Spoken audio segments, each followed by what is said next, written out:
beer tonight. So I got this really nice gluten-free stout. It's like a Irish gluten-free beer. What's it called? Stags? Something or other. From Nine White Deer. But I just got it from the store O'Brien's. Anyways, today I thought it would be nice to make a bit of a Sunday roast.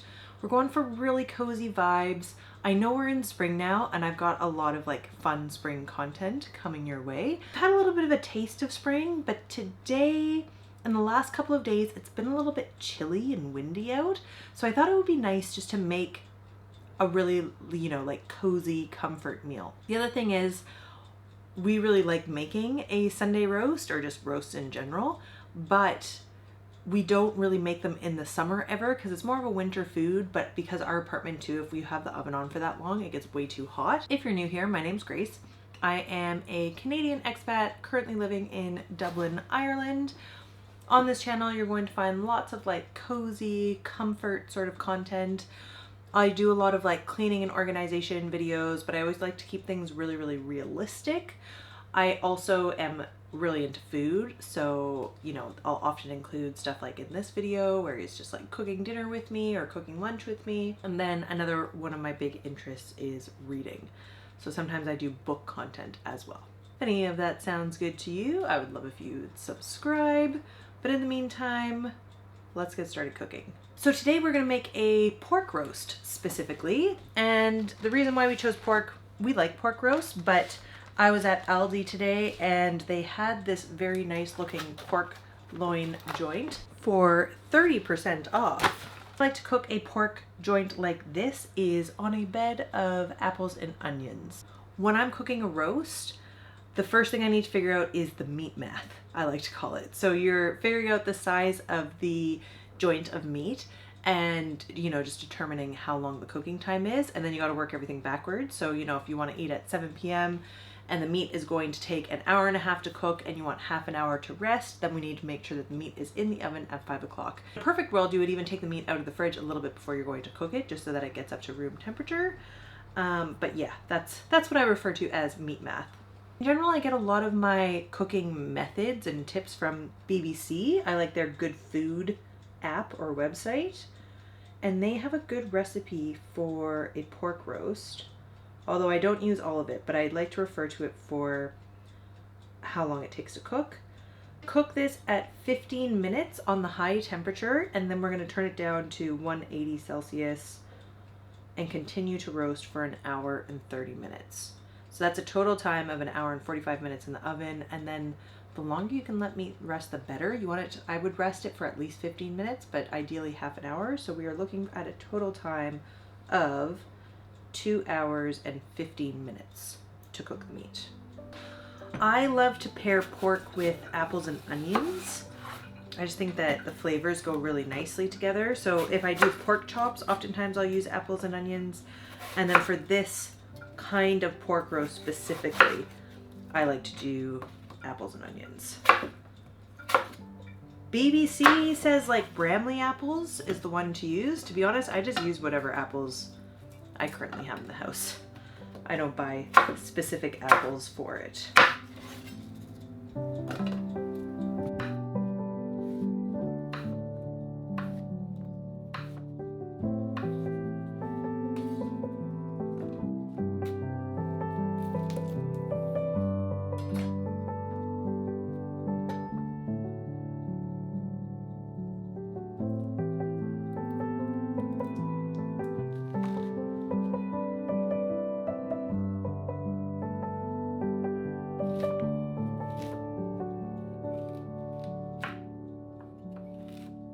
Forgot that we had carrots, and I do like to add carrots whenever I'm cooking like any roast, pretty much, to be honest. You know, carrots, onions, celery, and garlic are sort of the main things that you always would use. You know, if you're cooking chicken or beef or lamb or anything like that.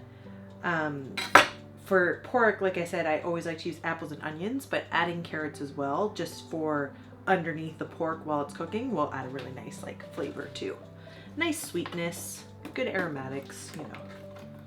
I'm just slicing the garlic into little like thin strips because it's nice when you're doing a pork roast to actually insert into the roast little slices of garlic. I'll show you now here in a second.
Tonight we're going to drink a Syrah from the Northern Rhone area. I do like Syrah. It can be like nice and soft and, you know, like nice dark fruit, maybe a bit of spice, all that. But as you guys know, I like wine that is lower percentage in alcohol. I get really scared if a wine is like 14% or 13.5%. That's way too much for me. This wine is 12%, which is perfect. I don't really like to go over 12.5%, which I know is limiting. I like to taste the other wines. They can be really delicious, but just with how they make me feel and whatnot, I prefer a wine that is 12.5% or less. I haven't had this one before, but it was on at O'Brien's, like I said, where I got the beer. They have like a sale on right now, 25% off a bunch of different wines. And this is one of the wines that was in the sale.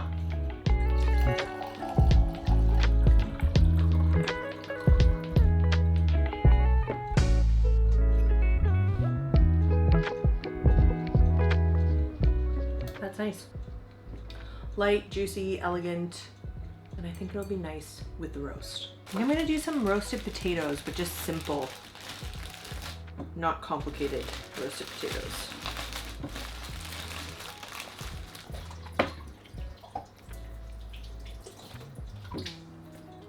What is your favorite kind of roast?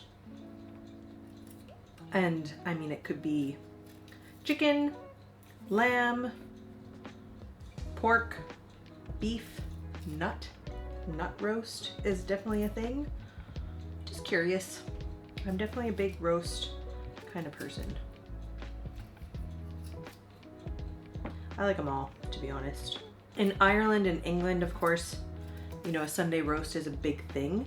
I'm not doing a full Sunday roast. English people would say this isn't even like, you know, a roast dinner or a Sunday roast, because a Sunday roast would mean all of the fixings, you know, Yorkshire pudding, carrots and parsnips, a couple of different kinds of potatoes, roasted potatoes, mashed potatoes, some kind of greens, peas. They put everything on it. 2 kinds of meat a lot of the time, stuffing.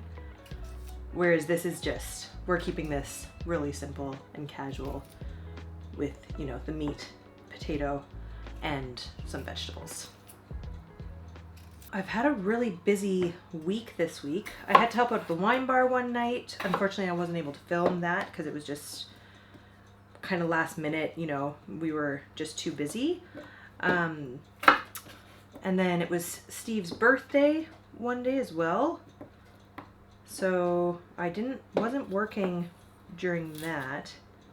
And then I had a UGC shoot where I was working with this one pretty big brand actually, but I had to travel for it. I had to go, if you're familiar with Dublin, I had to go to Swords, which was, I mean, it took me about an hour taking 2 different buses from where I live, which is grand, but that took up a whole day as well, which is just like not part of my usual schedule, you know, usual work schedule. And then what else? then just all my regular stuff beyond that. We also have the book club. Coming up, I'm planning on doing some fun spring content. So I'm going to do a very big, you know, spring clean with me, where we're going to do all of the deep cleaning stuff, you know, like the baseboards and the like blinds, windows, everything. We're gonna do everything.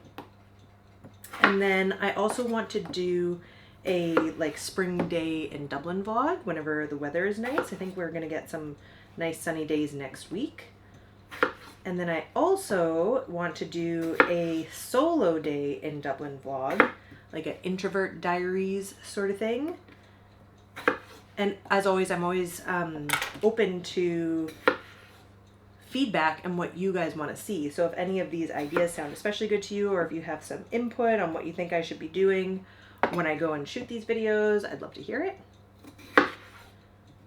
And then another one is we are going to Ibiza for Steve's birthday for 3 nights. And we're not doing like the partying Ibiza. Neither of us are up for partying anymore. But it's good because we're going in April, so it's the off season, so it shouldn't be too manic. It'll be quiet, and then the island itself is meant to be super beautiful, and it's very historical. There's lots of things to see, so that'll be really fun. So for that, I think I want to do like a pack with me for Ibiza, or I want to do a pack with me for like a 3-day trip in a backpack only. So we're flying with Ryanair, and we didn't book like a carry-on, proper carry-on, so it's only, you know, like the small, very small backpack that you're allowed to bring. So I need to pack for 3 days in that. So that might be something interesting.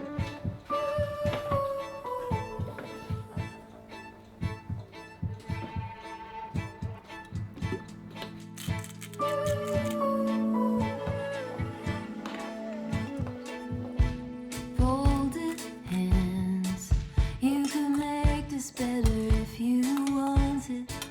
I've never felt this room more haunted by what we had. One pull could make this all unravel. How far could our love really travel without connection back? Regarding timing, the meat should be in the oven for another half hour, and then I'm gonna let it rest for, you know, around half an hour. So the potatoes will have an hour to bake. They might take like 45 minutes to an hour. So anyways, the timing should work out.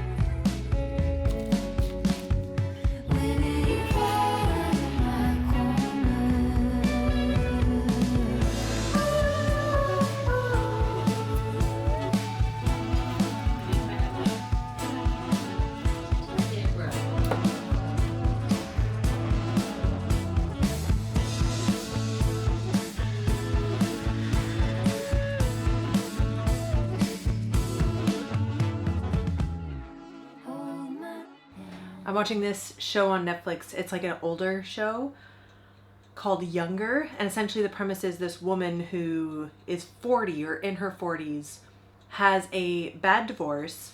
Her husband has like lost all of their money. Her daughter is just started university and she needs to make money, but she's been out of the workforce for so long that like no one is hiring her just because, yeah, she's like not relevant anymore essentially. So she ends up pretending to be in her 20s. I think like she's pretending to be 26, 24, 26. Keep in mind she's 40. And yeah, she ends up, you know, being in the, like having this whole life in the publishing world as a 26-year-old assistant, and gets a boyfriend who's also in his 20s, and she's just living this big lie. So it's very cringy, but it's fun. It's a good, like, easy background show, you know, like nothing revolutionary here, but just a bit of fun in the background, you know what I mean?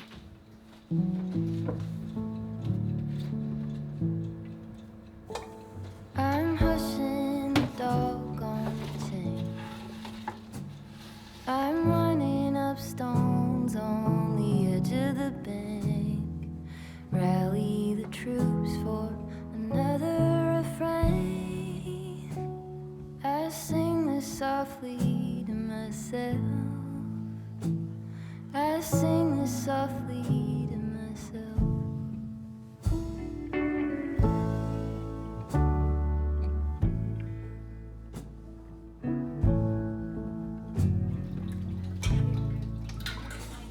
I'm buried beneath the sand. There's no way to speak or reach out my hand. Watching the paper slowly unfold, bracing for news that I can't bear to hold. While I'm singing this song to myself, I sing this softly to myself. Tore up my jeans on the fence. This iron road I cannot bend, but my walking is lighter when I walk with a friend. I sing this softly to myself. I sing this softly to myself.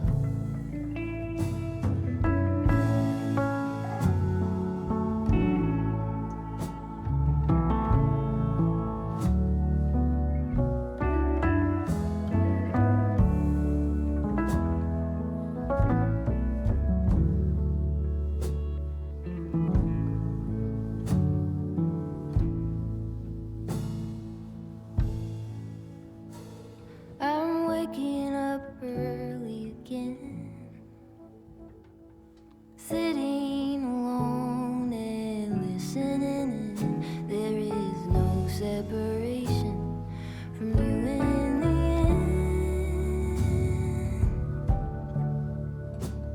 end. I sing this softly to myself. I sing this softly to myself.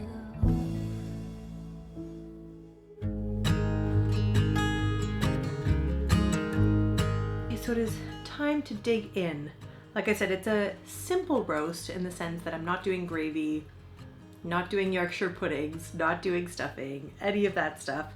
At the end of the day, what I ended up making is a pork roast, some, frozen peas, Brussels sprouts, and in the Brussels sprouts, I just sauteed it with onions and a little bit of garlic and oregano. And then the potatoes, I just roasted it with some olive oil, garlic powder, and salt, pretty much. So yeah, looks delicious. I am very much looking forward to digging in. I really wanted to thank you so much for watching this video. It really means the world to me when you tune in. Stay tuned for lots of fun, bright spring content.